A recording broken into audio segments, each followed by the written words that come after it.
Kayo ang dahilan kung bakit di ako sumuko sa mga bagay na kung ba't ang luha ko'y tumulo. Ito ang mensahe ko upang aking ipahatid sa mga tropa, kaibigan, kapangkat at kapatid. Pasasalamat kong kay tagal ko nang gustong sabihin. Ang puso ko ang gumawa nitong aking awitin. Para sa inyong lahat, ito ang tanging paraan sa mga taong para sa akin ay palaging nandyan. Hambog.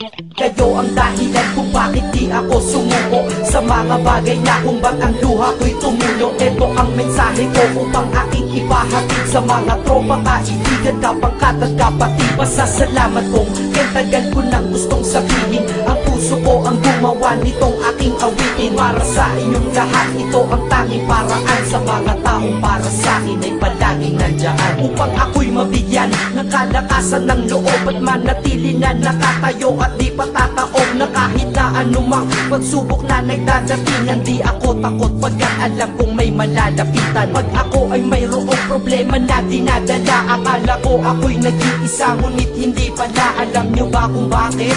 Kasi andyan sila, handa na iabot ang tulong nagmula sa kanila. Walang reklamo at walang hinihingi na kapalit. Kaya di lang kaibigan turing ko kundi sang malapit na kapatid. Sila'y kinikilala kong ikalawa na pamilya. Wag ko daw isiping mag-isa ka pa. Dahil sila'y aking sandalan, di ako pinabayaan. Damahin ko kalungkutan, di nila pinapayagan. Kung wala kayong lahat kaibigan ko, marahil wala na rin ako. Ngunit nandito pa ako dahil kayo ang dahilan kung bakit di ako sumuko sa mga bagay na kung ba't ang luha ko'y tumulo. Ito ang mensahe ko upang aking ipahatid sa mga tropa, kaibigan, kapangkat at kapatid. Pasasalamat kong kay tagal ko nang gustong sabihin. Ang puso ko ang gumawa nitong aking awitin. Para sa inyong lahat, ito ang tanging paraan sa mga taong para sa akin ay palaging nandyan. At di kayo nawawala at di ako tinalikuran. Yan ang dahilan kung bakit hindi ko kinalimutan ang aking pinagmulan. Pakikisama nangunguna. Pag nakita ka ng tropa sasabihin, shot ka muna. Pag nabadrip sa pamilya, lalabas ka lang ng bahay. Lakad lang ng konti, andyan sila at merong tagay na inyong pagsasaluhan at inyong pinapaikot. Simpleng tulong yan nilang unti-unting pinapalimot. Ang problema mong pasan-pasan sa mga pangyayari sa tahanan o sa pera o kahit pa sa babae. Kahit sa gulo o away, tila pa mga sundalo. Di pwedeng maiwan ang isa, manalo o matalo. Ganyan ang kaibigan ko, mas kilala bilang barkada. Kung ako'y mamamatay na bukas, ako'y handa na. At kung may ikalawang mundo o buhay para sa akin,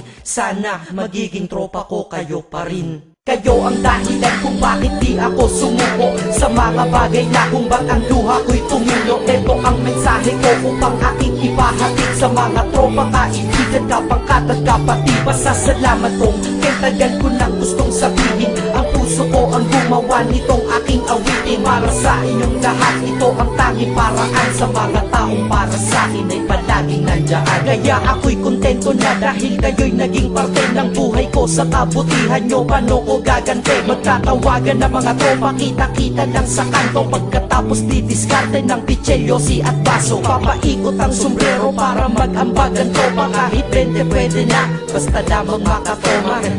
Ganito kami, at least magkakaramay. Kaya wag kang magtaka kung ba't masasaya ang tambay. Dahil tambay ay binubuo ng samahan na tunay. May kaibigang adik, mabait, iba ay merong sungay. Oo, iba-iba ang aming mga katauhan, pero iisa ang grupo pag sa trip at kagaguhan. Pag ika'y nalulungkot, kanino ka ba lumalapit? Pag nais mong bumitaw, kanino ka ba kumakapit? At kanino ka lumapit sa oras ng kagipitan? San pa ba? Diba sa kaibigan? Kayo ang dahilan kung bakit di ako sumuko sa mga bagay na kung ba't ang luha ko'y tumulo. Ito ang mensahe ko upang aking ipahatid sa mga tropa, kaibigan, kapangkat at kapatid. Pasasalamat kong kay tagal ko nang gustong sabihin. Ang puso ko ang gumawa nitong aking awitin. Para sa inyong lahat, ito ang tanging paraan sa mga taong para sa akin ay palaging nandyan. Salamat. Acero Records, Sad Productions,